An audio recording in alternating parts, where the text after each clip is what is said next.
Hello dear student, तो आप सभी को मैं यहाँ पे स्वागत करता हूँ। तो यहाँ पे बहुत ही शानदार प्रश्न लेकर हम आए हैं और आज का जो प्रश्न आप सभी के बीच में मैं लेकर आया हूँ, ये प्रश्न होने वाला है बहुत ही शानदार चाइल्ड हेल्थ नर्सिंग के ऊपर। तो मैं आपको बार बार एक चीज़ें बताता हूँ कि आप जो है कोई भी प्रश्न जो है याद करें, उसको माइंड में याद करें और साथ ही यहाँ देखने के बाद जो है आप लोग जाइए नीचे डिस्क्रिप्शन में, वीडियो के डिस्क्रिप्शन में लिंक दिया रहता है, वहाँ से इसको पढ़ सकते हैं खुद से और PDF भी डाउनलोड करके रख सकते हैं। अगर नहीं मन हो PDF डाउनलोड करने का तो एक बार जरूर पढ़ लीजिए जाकर। वहाँ हर एक क्वेश्चन को, हर एक वीडियो को डेली PDF या डेली वहाँ पे जो है पोस्ट किया जाता है इसी चीज़ को वहाँ पे, तो आप वहाँ पे जाके खुद से पढ़ सकते हैं और डाउट क्लियर हो जाएगा। तो चलिए आज जो हम लेकर आए हैं, यहाँ पे आए हैं चाइल्ड हेल्थ नर्सिंग के जो है ऊपर हम लोग लेकर चर्चा करने वाले हैं। तो चलिए शुरू करते हैं। तो देखिए, बाल दुर्घटना से क्या आस है, दुर्घटना से बचाव उपाय एवं कारण लिखिए। देखिए आपसे क्वेश्चन पूछेगा कि किशोरावस्था या बाल अवस्था में होने वाले घरेलू दुर्घटना के बारे में बताइए कि घरेलू दुर्घटना है क्या। तो ये क्वेश्चन जब भी आपसे पूछेगा तो इसका कॉज बचाव लिख दीजिएगा आराम से। चलिए देखते हैं। देखिए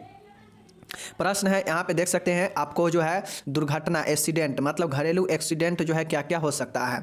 तो दुर्घटना कभी कभी मृत्यु का कारण भी बन सकता है। देखिए दुर्घटना कोई भी होता है तो कभी कभी आदमी को क्या करता है, उसका मृत्यु तक जो है करवा सकता है, ठीक है।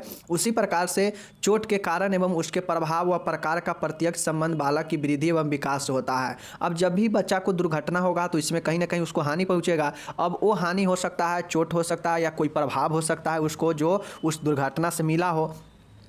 तो इससे होता है कि उस बालक के वृद्धि पर क्या करता है, वृद्धि और विकास पर प्रभाव डालता है ये चोट या ये प्रभाव जो दुर्घटना से मिला हो, ठीक है।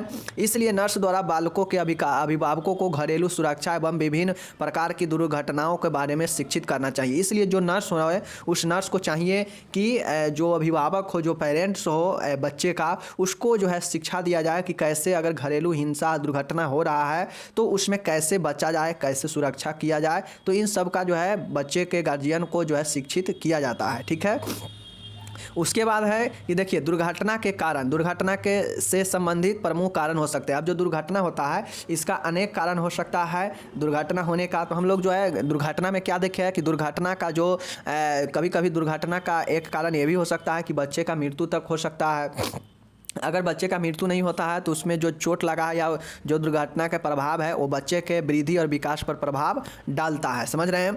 उसके बाद जो नेक्स्ट आपका यहाँ पे बनता है कि जो इसलिए जो भी प्रभाव पड़े दुर्घटना का, वो बच्चा जो बालक है उसको अभिभावक को जो है नर्स को समझाना चाहिए कि कैसे घरेलू हिंसा या कैसे जो है दुर्घटना से बचा जाए, इसके लिए शिक्षित करना जरूरी है, ठीक है। इतना लिख दीजिएगा हिंसा में, यानी घरेलू दुर्घटना के बारे में लिख दीजिएगा। उसके बाद लिखेंगे कि दुर्घटना के कारण, मतलब अब दुर्घटना के कौन कौन से कारण हो सकता है कि दुर्घटना बच्चे में, बालक में हो सकता है, कौन कौन से कारण हैं। चलिए देखते हैं कारण। देखिए निम्नलिखित कारण होगा जैसे टूटे सामान एवं खिलौनों के भाग, पिन, सुई एवं नुकीला आभूषण आदि, माचिस, पटाखे, चाकू, कैंची। देखिए ये सब जो है एक कारण बनता है।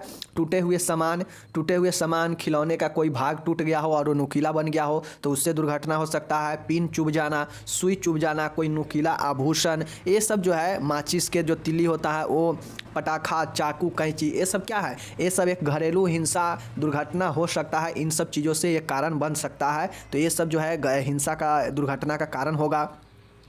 घर में विभिन्न प्रकार की दवाइयाँ व विष जैसे दवाइयाँ, चूहे व कॉकरोच मारने की दवाइयाँ। अब घर में हो सकता है कि बालक को तो पता नहीं है कि ये क्या चीज़ की दवाई है, वो खेलते खेलते जाता है और वो क्या करता है, उसको खा लेगा या पी लेगा, तो उससे भी दुर्घटना ये सब होता है।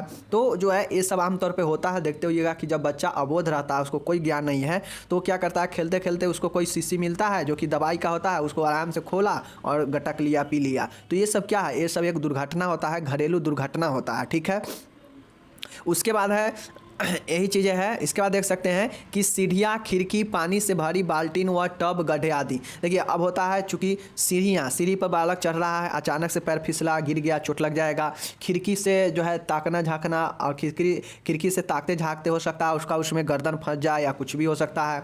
पानी से भरी बाल्टीन में देखेगा और हो सकता है देखते देखते उसका उसमें जो सर के बल उसमें गिर जाएगा, तो इससे भी दुर्घटना हो जाएगा। उसके बाद है टब और गड्ढा आसपास जो होता है उसमें पानी नहीं ज़्यादा रखना चाहिए, ताकि अगर बच्चे खेलते खेलते उस गड्ढे में गया तो हो सकता है उसमें वो गिर गया तो उससे दुर्घटना होगा। तो ये सब जो है दुर्घटना का कारण होता है। तो इसको जो है आप लोग आराम से लिखिएगा, ठीक है। छोटी छोटी वस्तुएं जिन्हें बच्चा निगल सके। कुछ ऐसे वस्तु होता है जिसको बच्चा जो है निगलने का प्रयास करता रहता है मुंह में रख के, तो छोटी वस्तुओं ये सब जो है बच्चे से दूर रखना चाहिए। ये सब चीज़ों को जिससे दुर्घटना हो घर में, इन सब चीज़ों से दूर रखें। और इन्हीं सब चीज़ों से जो दुर्घटना होता है ये घरेलू दुर्घटना होता है, जो कि ये सब कारण बनता है। ठीक है, चलिए ये तो कारण हम लोग देख लिए कि इतना सब चीज़ें हैं, सामान है जो कि दुर्घटना कर सकता है। अब हम लोग जो है इसका छोटी वस्तुएं जिन्हें ये हो गया। अब यहाँ पे देखिए, देखने की चीज़ें है कि दुर्घटना के बचाव के उपाय, मतलब अब जो दुर्घटना हो चुका है, मान के दुर्घटना अगर हो जाएगा इन सब चीज़ों से, कोई बच्चा है दवाई खा लिया, कॉकरोच या मूस मारने वाला, या उसको कोई पिन चुभ गया, कैंची से काट लिया है, ब्लेड से काट लिया है, कोई नुकीला सामान जो है उसको चुभ चुका है, या कोई छोटे सामान को निगल चुका है, या कान में रख लिया हो, नाक में अंदर कर लिया हो, तो ये सब दुर्घटना जो होता है आमतौर पर, तो इन सब से कैसे बचा जाएगा चलिए देखते हैं। देखिए, घर के अंदर अथवा घर के बाहर दुर्घटना से बचाव के लिए कुछ मुख्य निम्न उपाय अपनाने चाहिए। अब देखिए, घर से बाहर और घर से अंदर जो है दुर्घटना से बचने के लिए निम्न उपायों को क्या करना चाहिए, अपनाना चाहिए। तो चलिए हम निम्न उपाय यहाँ पे देखते हैं। ठीक है, चलिए पहला पॉइंट है देखिए कि विद्युत उपकरण। घर में विभिन्न प्रकार के विद्युत चलित उपकरण होते हैं जिससे बच्चों को करंट लगने का डर रहता है, बच्चों को इनकी पहुंच से दूर रखना चाहिए। अब विद्युत उपकरण होता है तो बचाव के लिए जो विद्युत उपकरण जो सामान है इसको जो है क्या करना चाहिए, दूर रखना चाहिए, बच्चों के पहुँच से अलग रखना चाहिए ताकि बच्चे वहाँ तक ना पहुँचे और उसे इलेक्ट्रिक करंट लगे नहीं, ये चीज़ें है। ठीक है, दूसरा है नहाने का टब। अब चूंकि जो नहाने का छोटा छोटा जो घर में टब होता है, इतना बड़ा बड़ा जो टब होता है जिसमें लोग पानी भर के रखते हैं स्नान करने के लिए, तो ये सब जो टबे है, टब बच्चे के पहुंच से दूर रखे, ताकि या टब में पानी जो है क्या करे, पानी भर कर ना रखे ताकि उसमें बच्चे जाए और उस टब में झाँके और उसमें वो चले जाए। तो ये सब चीज़ें जो है टब से बचा कर रखना चाहिए। ये होता है बाथ ट्यूब, समझ गए। चलिए तीसरा है मेडिसिन। अब घर में कोई ऐसे मेडिसिन है, दवाइयाँ हैं, इधर उधर नहीं रखना चाहिए, बच्चों के पहुँच से दूर रखें ताकि वो बच्चे उस दवाइयाँ का इस्तेमाल या खा नहीं ले। तो ये सब चीज़ें जो होता है। ठीक है, चलिए तो ये दवाइयाँ हो गया। ये सब बचाने में क्या क्या चीज़ें कर सकते हैं उसी चीज़ को जो है लिखना। पालतू जानवर, अब घर में चूँकि होता है, देखते होइएगा बहुत घर में करता है कि ये बहुत घर में लोग क्या करते हैं कि आराम से जो है बच्चे को छोड़ देते हैं, बच्चे जो है बिल्ली के साथ, डॉग के साथ खेलते रहते हैं। ऐसा नहीं करना चाहिए। हो सकता है खेलते खेलते जो है क्या करे, वो बच्चे को नोच ले, काट ले, तो उन सब जो है चीज़ें से भी दूर रखना चाहिए। अकेले नहीं छोड़ना चाहिए, नहीं तो जो है बच्चे को हानि पहुँचा सकता है। ठीक है, चलिए ये पॉइंट भी क्लियर हो गया, पालतू जानवर। नेक्स्ट है यहाँ पे देखिए, पाँचवा है कि पालना, मतलब क्रीब पालना। बच्चे के पालने की दीवार की ऊंचाई पर्याप्त होनी चाहिए ताकि बच्चा उसमें गिर ना जाए। देखिए अब जो पालना हो, अब देखते होइएगा, पालना के मतलब होता है कि जो पालना होता है उसमें बच्चे को रखकर और हिलाया डुलाया जाता है, झुलाया जाता है। अब बच्चा का जो पालना हो उसका जो दीवार चारों साइड से होता है उसका दीवार पर्याप्त होनी चाहिए ताकि बच्चा उछले तो उसमें से गिरे नहीं तो अगर कम ऊंचाई होगा उसके किनारे का तो बच्चा गिर जाएगा, उससे भी दुर्घटना होगा। तो पालना का जो है पर्याप्त ऊंचाई होनी चाहिए।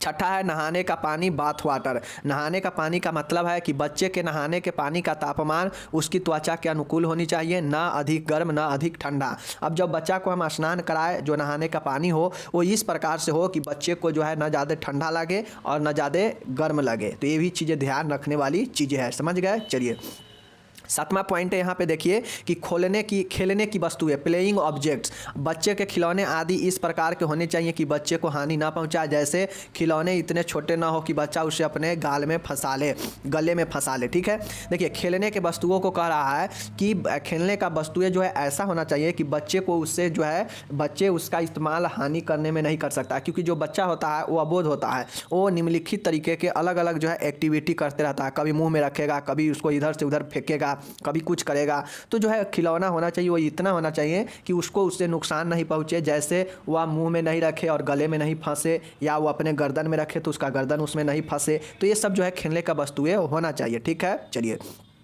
नेक्स्ट है आठवां पॉइंट है परिवहन, कैरिज। कैरिज का मतलब होता है कि परिवहन के समय सदैव बालक को सुरक्षा पट्टी से अवश्य बांधें। अब जो देखते होइएगा, जो बाहर समय जो बच्चा होता है उसको गोद में नहीं रख के क्या करता है कि उसको आगे से देखते होइएगा कि पट्टी से बांध लेता है अपने शरीर में बच्चे को। तो यही जो परिवहन मतलब करते समय, यातायात करते समय अगर बच्चा है तो बच्चे को जो है सुरक्षा पट्टी से बांधना चाहिए। ठीक है, चलिए नेक्स्ट है 9वां है तकिए पिलो। 1 वर्ष की उम्र के पहले तकिए का उपयोग नहीं किया जाना चाहिए। नर्म तकिए बच्चों के लिए अत्यधिक खतरनाक होते हैं। देखिए खास कर ये समझ लीजिए कि जो 1 वर्ष से कम का जो उम्र का बच्चा हो उसके लिए तकिया का उपयोग बिल्कुल ना करें। तकिया का अगर उपयोग करे भी तो जो है टाइट करें, जो है नरम तकिया बिल्कुल ना दे, क्योंकि नरम तकिया बच्चे के लिए बहुत ज़्यादा खतरनाक होता है। तो ये चीज़ समझ गए। तो हम लोग जो है ये 9 पॉइंट देख लिए जो कि बचाव है, घरेलू हिंसा से बचाएगा बच्चे को। कौन कौन से? दवाई था, विद्युत उपकरण था, नहाने का टब था, नहाने का पानी था, उसके बाद तकिया है, परिवहन है, उसके बाद था खिलौने का वस्तुएं था। तो विभिन्न प्रकार के जो चीज़ें हैं देख सकते हैं यहाँ पे है। पालना मतलब पालना, क्रीब, पालतू जानवर, दवाइयाँ, नहाने का टब, विद्युत उपकरण, ये सब जो चीज़ें हैं इन सब चीज़ों से बच्चों को जो है सावधान करके बचा के रखना चाहिए या देख रेख करना चाहिए। तो ये सब चीज़ें हो गया यहाँ पे। चलिए घरेलू हिंसा यहाँ पे समाप्त होता है। 5 नंबर में पूछेगा तो आप लोग को ऐसे लिखना पड़ेगा, ठीक है। चलिए अब यहाँ पे देखिए नेक्स्ट क्वेश्चन जो है हम लोग करने वाले हैं। क्या है क्वेश्चन है कि डायफ्रेमेटिक अथवा हाइटस हर्निया किसे कहते हैं, इसके लक्षण, निदान तथा नर्सिंग प्रबंध लिखे। देखिए आपसे क्वेश्चन 5 नंबर में पूछेगा कि डायफ्रेमेटिक अथवा हाइटस हर्निया क्या होता है चाइल्ड हेल्थ नर्सिंग में 5 नंबर में। तो जो है आपको बताना पड़ेगा इसका सिम्टम्स, डायग्नोसिस और नर्सिंग प्रबंध सब कुछ। या 10 नंबर में भी पूछ देगा कि डायफ्रेमेटिक होता क्या है या हाइटस हर्निया क्या होता है, उसी का नाम है, ठीक है। तो चलिए हम लोग इसका पूर्ण डिटेल में देखते हैं, समझ गए। चलिए देखिए यहाँ पे डायफ्रेमेटिक हर्निया होता क्या है या हाइटस हर्निया होता क्या है। यह एक जन्मजात विकार है। सबसे पहले समझ लीजिए कि जो हाइटस हर्निया है या डायफ्रेमेटिक हर्निया है यह क्या है, एक जन्मजात, एक कॉन्जेंटल डिजीज है जिसमें उदरीय अंगों का जो है, उदरीय मतलब जो एब्डोमिनल ऑर्गेन है उसका जो डायफ्राम में विकार के फलस्वरूप वक्ष गुहा में प्रवेश या प्रलंबन होता है, मतलब प्रोस्टिट्यूशन होता है। जैसे देखिए किसी अंग के लूप अथवा ऊतक का किसी असमान खुले भाग से प्रतिक्षेपण हर्निया कहलाता है।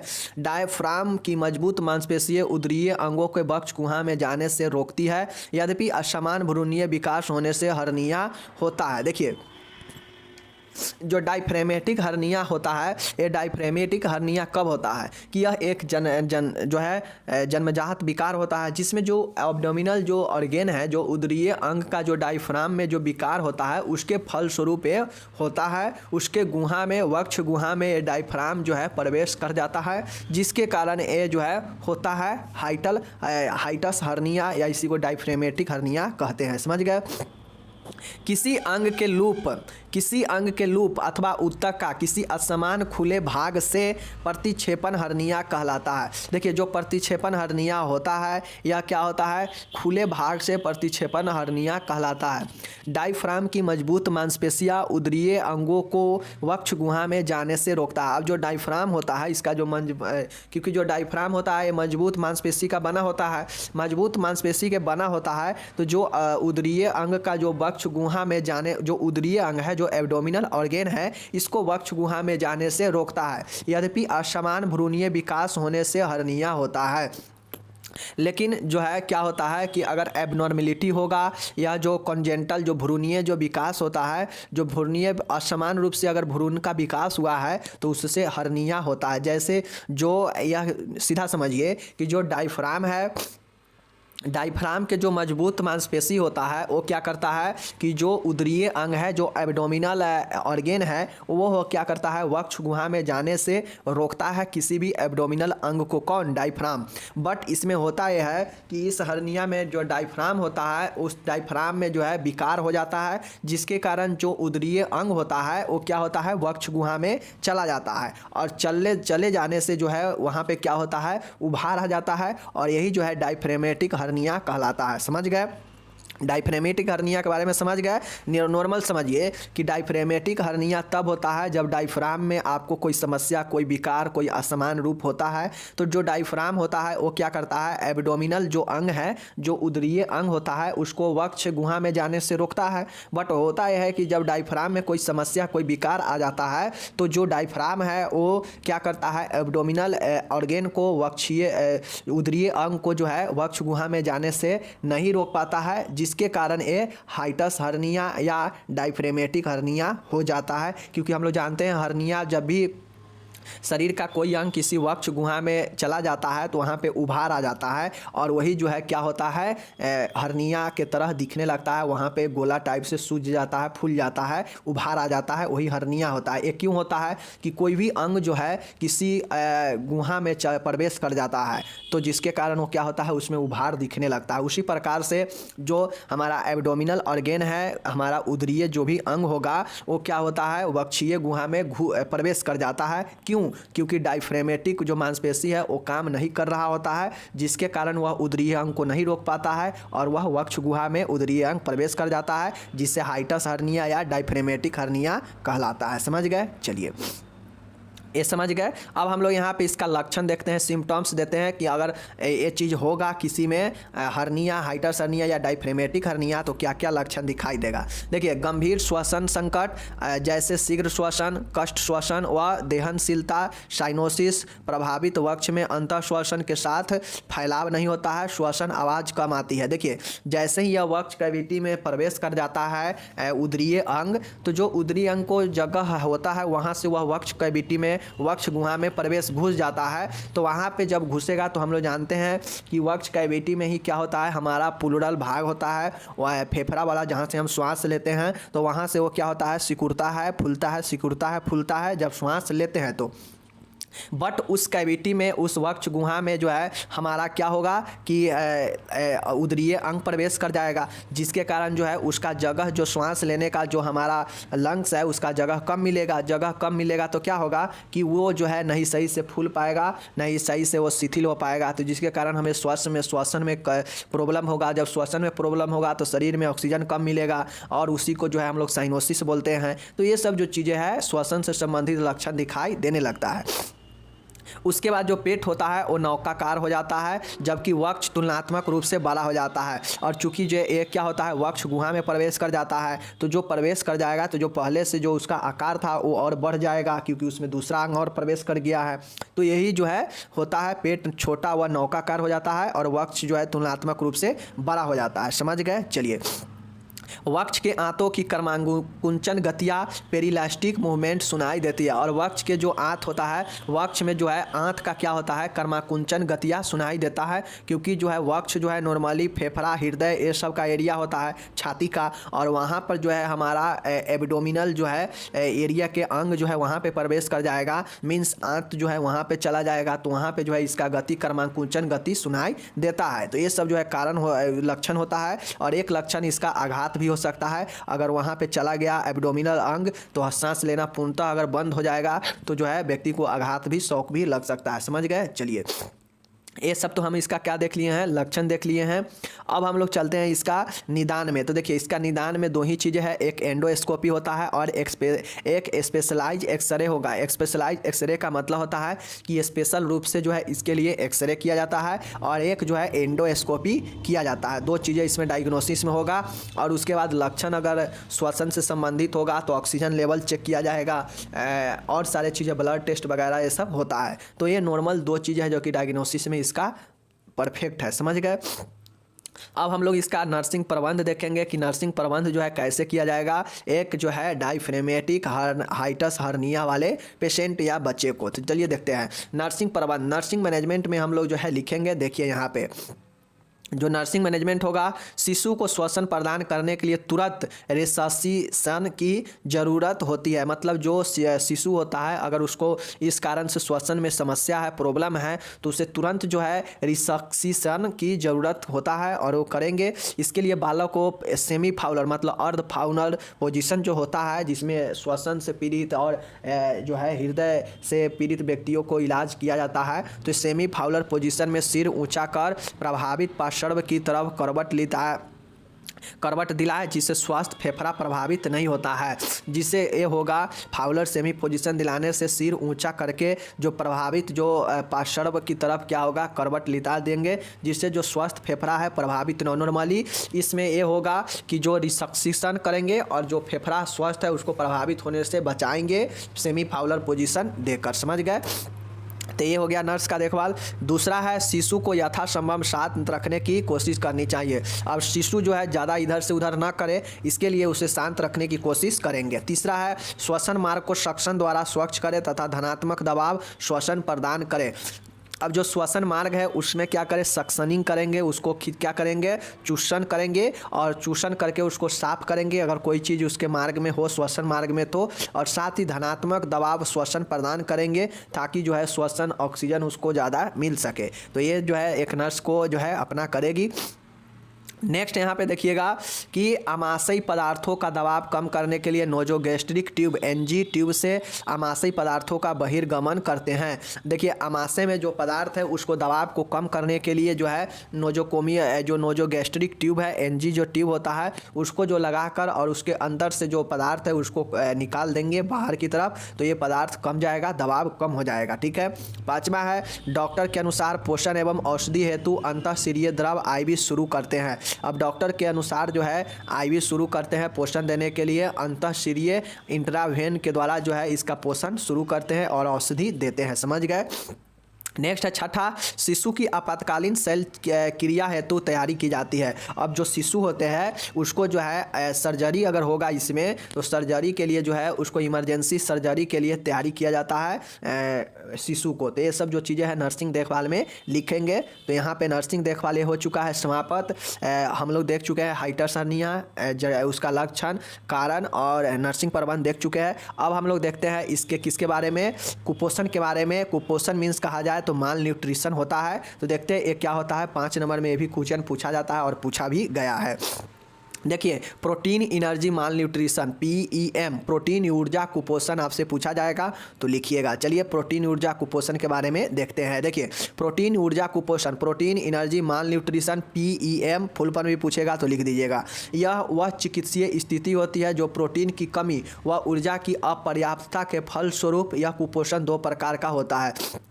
देखिए प्रोटीन ऊर्जा कुपोषण का मतलब होता है कि यह एक ऐसा कंडीशन होता है, स्थिति होता है जहाँ पे प्रोटीन का भी और जितना हमें ऊर्जा की पर्याप्त हमें हो उतना नहीं मिल पाता है, अपर्याप्तता होता है, जिसके फलस्वरूप जो है एक कुपोषण उपस्थित होता है। नाम से स्पष्ट है, प्रोटीन ऊर्जा कुपोषण मीन्स प्रोटीन का भी कमी होगा और ऊर्जा का भी कमी होगा और इस दोनों का कमी ही जो है प्रोटीन ऊर्जा कुपोषण कहलाता है। एक ऐसा कंडीशन होता है जहाँ पे दोनों का कमी होता है और ये PEM कहलाता है। समझ गए। ये जो होता है 2 प्रकार का होता है, एक होता है क्वास्कियोर और एक होता है मरासमस या सूखा रोग। मरासमस या सूखा रोग को ही हम जो है मरासमस या सूखा रोग कहते हैं और क्वास्कियोर, ये दोनों जो है प्रोटीन और ऊर्जा से कमी के कारण होता है चीज़ें। समझ गए। नेक्स्ट है बालक के जन्म से किशोरा अवस्था तक उसका तीव्र काल होता है। देखिए जब बच्चा जो बालक जन्म लेता है उस समय से लेकर जब 16-17 साल मतलब एडल्ट होने से 18 साल से पहले जो है 16-17 साल तक जो है उसका जो जीवन काल होता है वो तीव्र गति से विकास में होता है। अतः इस अवस्था में उससे विभिन्न पोषकों की अधिक आवश्यकता होती है। इनमें कमी अनुपयुक्त स्थिति पैदा कर सकता है और इसमें जब कमी होगा तो जो है उसको अनेक प्रकार के क्या होगा कि कमी मतलब ऊपर के जो क्वास्कियोर और जो मरासमस या सूखा रोग जो दिया गया है इसके कारण ये बीमारी हो सकता है और यही जो है PEM प्रोटीन एनर्जी माल न्यूट्रिशन कहलाता है। समझ गए। प्रोटीन ऊर्जा कुपोषण समझ गए। प्रोटीन ऊर्जा कुपोषण क्या है कि प्रोटीन ऊर्जा कुपोषण एक पोषण में कमी मतलब एक ऐसा स्थिति होता है कि जब बच्चे को बालक को क्या होता है कि पर्याप्त मात्रा में न उसे प्रोटीन मिल पा रहा हो न ऊर्जा मिल पा रहा हो और यही जो होता है प्रोटीन ऊर्जा कुपोषण कहलाता है। ये 2 प्रकार का ये 2 प्रकार होता है, एक क्वास्कियोर होता है और एक होता है मरासमस या सूखा रोग होता है, जिसमें मरासमस और सूखा रोग में होता है कि त्वचा झुर्रीदार हो जाता है, सूखा सूखा हो जाता है, एकदम गाल चिपक जाता है एकदम जो है। हम पढ़ा भी चुके हैं फर्स्ट ईयर वाले के लिए, मरासमस जाके देख भी सकते हैं।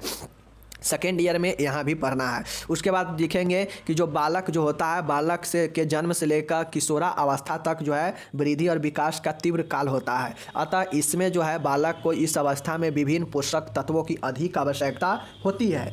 इनमें कमी ही जो है उपयुक्त स्थिति पैदा कर सकता है। उपयुक्त मतलब ऊपर के जो 2 दिया है ये स्थिति पैदा कर सकता है, मतलब क्वास्कियोर और मरासमस यानी सूखा रोग पैदा कर सकता है बच्चे में क्या चीज़, प्रोटीन और एनर्जी का कमी। तो चीज़ें समझ गए। प्रोटीन एनर्जी क्या है समझ गए, प्रोटीन एनर्जी कुपोषण क्या है समझ गए। तो चलिए हम लोग अब विदा लेते हैं। आप लोग चैनल को शेयर सब्सक्राइब कीजिए, और बाकी अगर आप लोग खुद से पढ़ना चाहते हैं तो आपको जो है RM देखिए RM नर्सिंग .blog देखिए .blogspot.com पर जाकर जो है आप इसको पढ़ सकते हैं। रिसेंट पोस्ट में मिल जाएगा, या सेकेंड ईयर का है और मेंटल हेल्थ और ये सेकेंड ईयर का है तो आपको जो है 3 डॉट पर ऊपर क्लिक कीजिएगा तो मेंटल हेल्थ MHN और चाइल्ड हेल्थ वाला में ये चीज़ें आपको मिल जाएगा। तो चीज़ें समझ लिए। चलिए हम लोग मिलते हैं अगले वीडियो में, तब तक जय हिंद, नमस्कार, टेक केयर, बाय बाय, धन्यवाद।